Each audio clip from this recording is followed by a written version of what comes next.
Jim and Lori Isley, and we're the fifth generation of producers here in Palmer Township. We farm about 1,000 acres of corn and soybeans.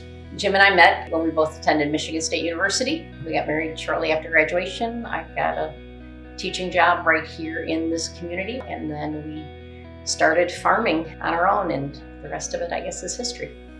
We have 3 children. Elisa is our oldest. She and her husband, Greg, have 5 children, and they live north of Jackson, where they have a small farm, raise some corn, some soybeans, and also have pumpkins that they put out every fall.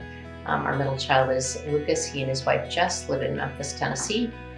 Lucas is a physical therapist down there, and his wife works for a Christian school. And then our youngest son, Jacob, and his wife, Leanne, live very close to us, just a few miles away. They have 3 children as well. And Jacob both works for Pivot Bio as well as farms with us. We have been very, very blessed here in this house, in this family. And it isn't just our doing. I believe it stems from our parents, our grandparents, and in our case, 5 generations that came into this area back in the 1860s. There were some times we were frustrated because we didn't go into partnership with Jim's parents. But in the end, when we look back on it now, 40 years down the road, gave us a lot more independence in making some of those decisions. Yeah, we made slower progress, took a long time before you could buy that first tractor and so on. And they were very good about letting us use machinery, and we did rent some land from them as well. So it's not like they weren't supportive, but doing it on our own, we had to move a little bit slower, but we also were able to make a lot of our own independent decisions. Because one day we were working out here in this farm. This is very sandy soil. And we had a guy that was chisel plowing back and forth, back and forth, back and forth. And the soil was just, there's no structure whatsoever. And so Jake had just returned from MSU, and said they had to try something different. So that fall, we bought the strip till. Jacob came back from college and said, I think we need to look more at soil health. And so we really had made a pretty major investment of time, energy, and money, into those conservation practices. Our corn yields continue to climb. The conservation tillage, the strip till, no-till, conserves a lot of moisture in this ground. And it's been very, very beneficial. Our soybean yields seem to lag. I talked to other producers in the area, and it's, if we get to that mid-50s to 60 bushel range, we just can't seem to get over that point or over that peak. But our corn yields have been great. This year is no exception. I believe mostly due to the residues that left on top of the soil. We use annual ryegrass as the cover crop almost exclusively, with a little bit of rapeseed in different areas. And it works pretty good. Termination of the annual ryegrass is a challenge, but so far we've been able to make that work. One of the other things that we've really seen a difference in is the ability of our soil to manage heavy water events. When we get a really heavy spring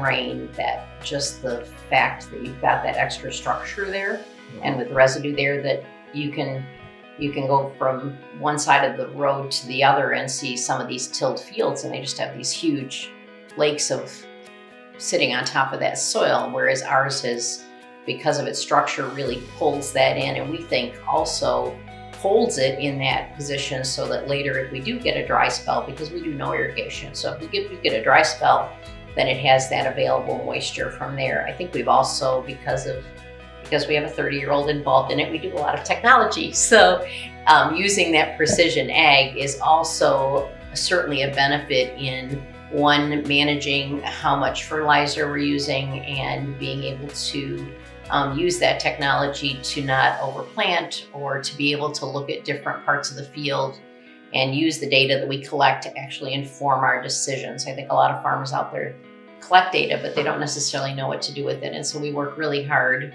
particularly Jacob, in looking at that and saying, okay, how do we change our seed population as we're going across the field, and what do we need to look at as far as timing of nitrogen and things like that.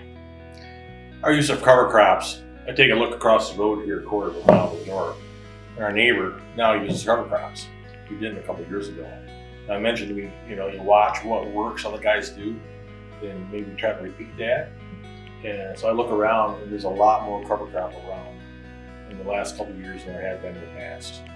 I had the opportunity to serve on the State Promotion Education Committee while I was still teaching, and it was just an ideal fit. One, I was passionate about education, particularly educating people about agriculture, and I had an FFA chapter because I was agri-science, and so I was able to help design lessons for agriculture and for ag in the classroom, being able to empower those young people. We as a board, when we're looking to nominate somebody for the Master Farmer Award, we're looking for someone or some people who have been very active in their community, very active in soybean promotion, and overall just good citizens and stewards of the land. The Isleys stood out as great candidates to be nominated for the Master Farmer Award due to their ongoing commitment to promoting Michigan soybeans, their community involvement, and their stewardship of the land. I used a quote by Eleanor Roosevelt, I think, that said, every individual has a responsibility to give back to the vocation in which they are involved. And so I've always kind of, modeled that. We have the privilege to being involved in agriculture, but we have a responsibility to give back to it as well.